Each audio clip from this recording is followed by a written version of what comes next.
रोज़ा नहीं, इस्लाम ने उसको रोज़ा से बाज रहने की हुक्म देते हैं।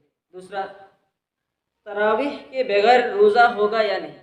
तीसरा, गुस्ल वाजिब होने के बाद अगर किसी ने सहरी की तो रोज़ा होगी या नहीं।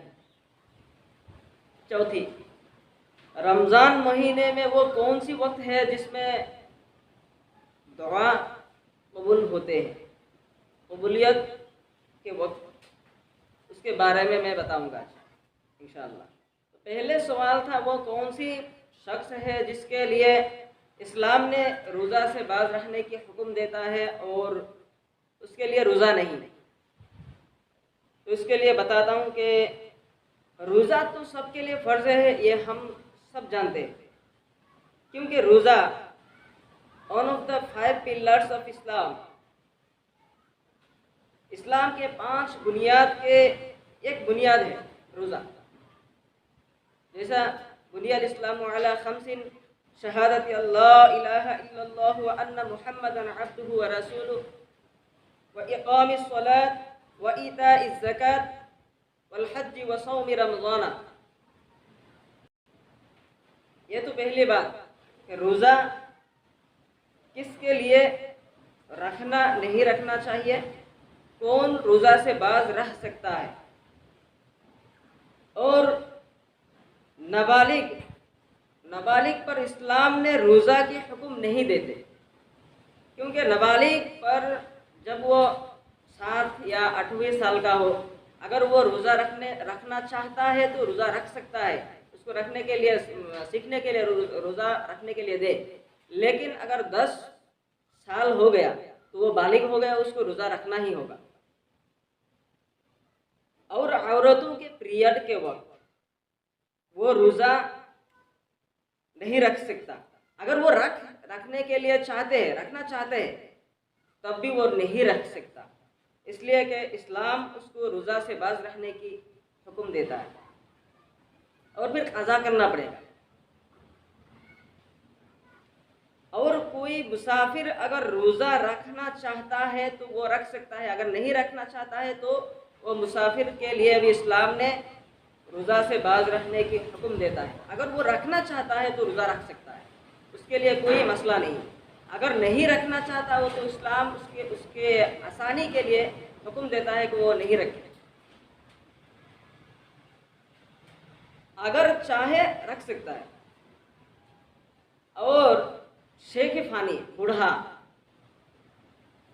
जिसके पूरे बदन कमज़ोर हो गए हो, बीमार पड़े हो, वो रोज़ा नहीं रखे, इस्लाम उसको भी रमज़ान की रोज़ा से बाज रहने के हुक्म देता है, कमज़ोर की हालत में रोज़ा ना रखे। तो दूसरा सवाल था कि तरावीह के वक्त, तरावीह के बगैर तरावीह नमाज पढ़े रोज़ा होगा या नहीं। उसके लिए रमज़ान के रोज़ा फ़र्ज़ है, ये तो हम जानते हैं कि रमज़ान के रोज़ा फ़र्ज़ है और तरावीह सुन्नत है, सुन्नत मुअक्कदा। तो अगर आप तरावीह के नमाज ना पढ़ सका किसी काम की वजह से, या आजकल के ज़माने में बिजनेसमैन वगैरह होते हैं जो अपने बिजनेस की मुश्किल की वजह से हो या दीगर काम की वजह से तरावीह छूट जाता है, तो अगर आप तरावीह के नमाज नहीं पढ़ सका तो रोज़ा में उसका कोई इफ़ेक्ट नहीं होगा। रोज़ा तो आपको रखना ही है, वो फ़र्ज़ है आपके लिए, क्योंकि अल्लाह ने हम पर रोज़ा को फ़र्ज़ कर दिया और तरावीह सुन्नत है। और तीसरा सवाल था कि फ़र्ज़ गुस्ल, जिसका फ़र्ज़ गुस्ल हो गया, वाजिब गुस्ल हो गया, तो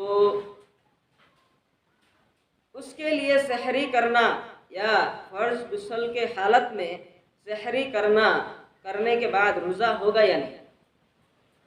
तो इसमें जी वाजिब गुस्ल ना करने के सहरी खाने से रोज़ा हो जाएगा। सहरी तो सुन्नत है, अगर आप गुस्ल करने की वक्त आपको नहीं मिला, वाजिब गुस्ल हो गया और आपको गुस्ल करने की वक्त नहीं मिला और सहरी का वक्त हो गया, अगर आप गुस्ल करने के लिए जाए तो सहरी का वक्त छूट जाने का अंदेशा हो या तो डर हो, तो इस वक्त में आप सहरी कर ले। आप इस हालत में, जुनूबी हालत में सहरी कर ले, आपका रोज़ा हो जाएगा। हाँ, बेहतर यह है कि आप पाक साफ होकर सहरी करें, यही बेहतर है।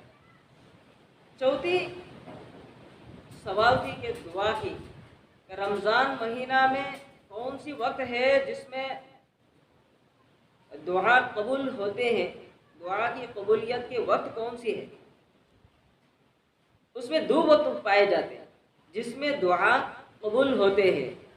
एक इफ्तार से पहले, इफ्तार से पहले का वक्त, और दूसरी सहरी के पहले का वक्त, यानी तहज्जुद नमाज के बाद का वक्त। इन दोनों वक्तों में दुआ कबूल होता है इंशाअल्लाह।